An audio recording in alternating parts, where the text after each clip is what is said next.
Hello friend, मैं Sunil study अड्डा पर आप सभी का स्वागत करता हूं। आज हम लोग डच कंपनी के बारे में जानेंगे। इसके पहले वाले वीडियो में मैंने पुर्तगाल के बारे में आप लोगों को बताया था।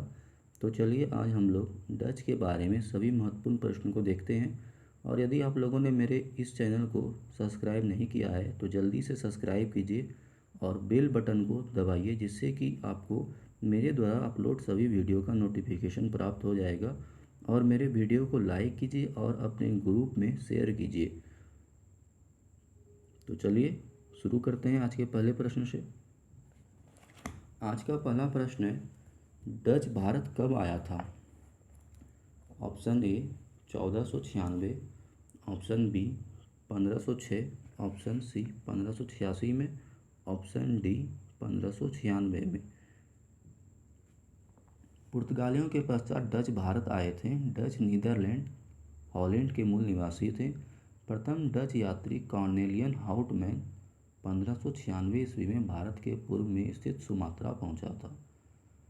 तो इस हिसाब से इस क्वेश्चन का सही आंसर हुआ 1596, ऑप्शन डी। तो चलिए अगला क्वेश्चन देखते हैं। अगला क्वेश्चन है, डच ईस्ट इंडिया कंपनी का स्थापना कब हुआ था?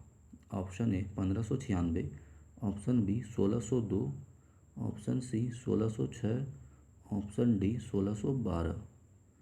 डच ईस्ट इंडिया कंपनी की स्थापना 1602 ईस्वी में हुआ था। 1602 ईस्वी में विभिन्न डच कंपनियों को मिलाकर United East India company of Netherland के नाम से एक विशाल व्यापारिक संस्था की स्थापना की गई थी। तो इस प्रश्न का सही जवाब हो गया 1602।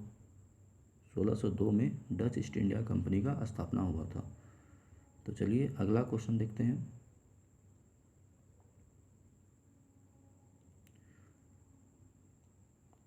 अगला क्वेश्चन है, प्रथम डच फैक्ट्री का स्थापना कब हुआ था? ऑप्शन ए 1602 ईस्वी में, ऑप्शन बी 1605 ईस्वी में, ऑप्शन सी 1608 ईस्वी में, ऑप्शन डी 1612 ईस्वी में। प्रथम डच फैक्ट्री का स्थापना जो है 1605 ईस्वी में मछलीपट्टनम में हुआ था। तो चलिए अगला क्वेश्चन देखते हैं।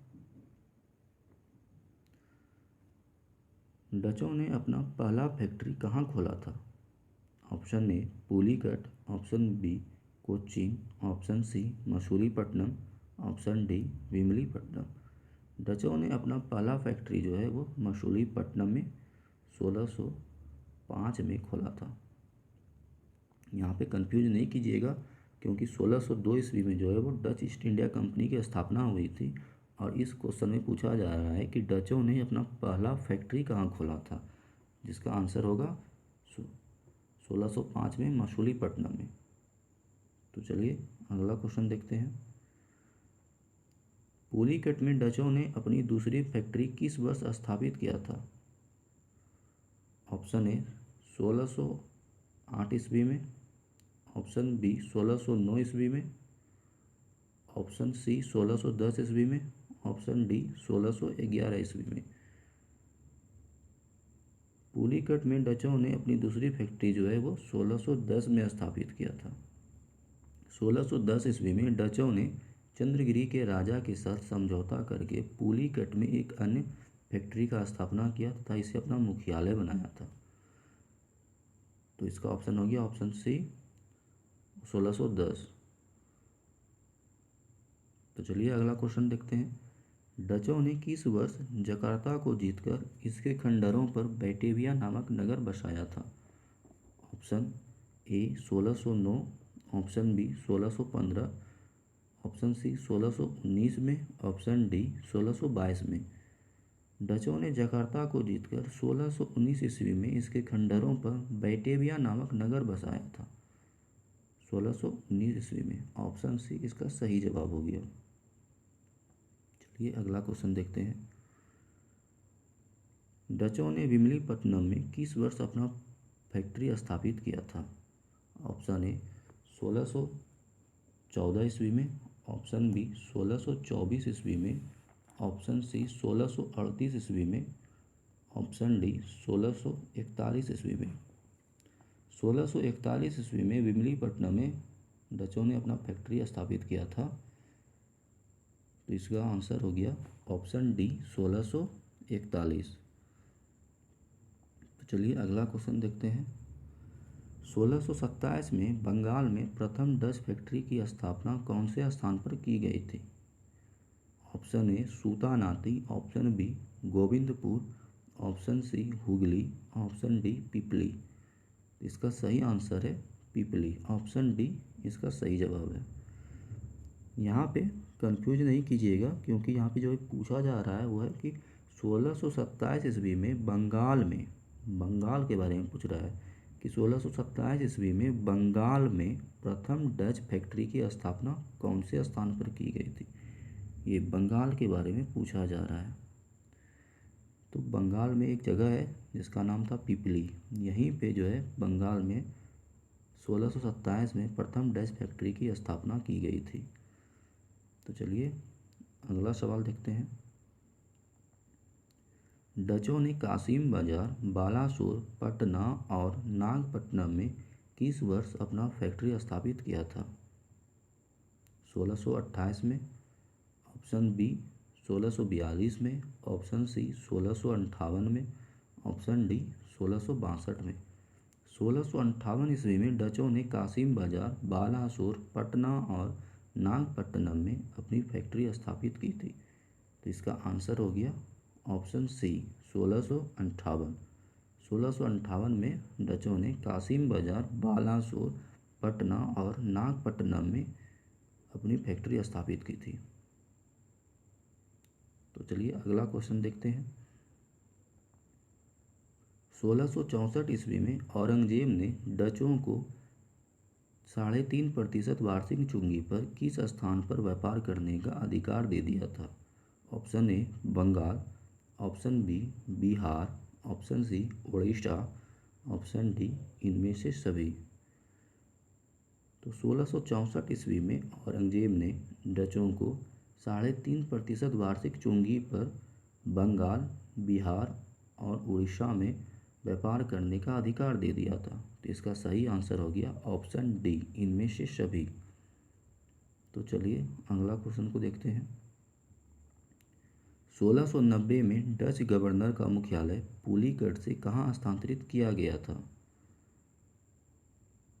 Option A Bengal, option B Surat, option D Nagapattinam, option D Hooghly.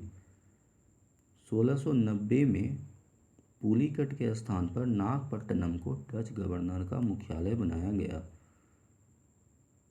तो इसका सही आंसर हो गया नागपट्टनम, ऑप्शन सी। तो चलिए अगला क्वेश्चन देखते हैं। अगला क्वेश्चन है, डच कंपनी ने रेशम बनाने का उद्योग किस स्थान पर स्थापित किया था? Option A Pulicat, option B Nagapattinam, option C Balasore, option D Kasim Bazar. Dutch company ने कासिम बाजार में स्वयं रेशम बनाने का उद्योग स्थापित किया था, जिसमें लगभग 3000 कारीगरों को वेतन पर रखा गया। भारतीय वस्त्र को निर्यातित वस्तु बनाने का श्रेय डचों को ही जाता है, और डच जो है भारत से सूती वस्त्र का ही निर्यात करते थे। वो यहाँ से ले जा कर के पूर्व में, पश्चिम में बेचते थे।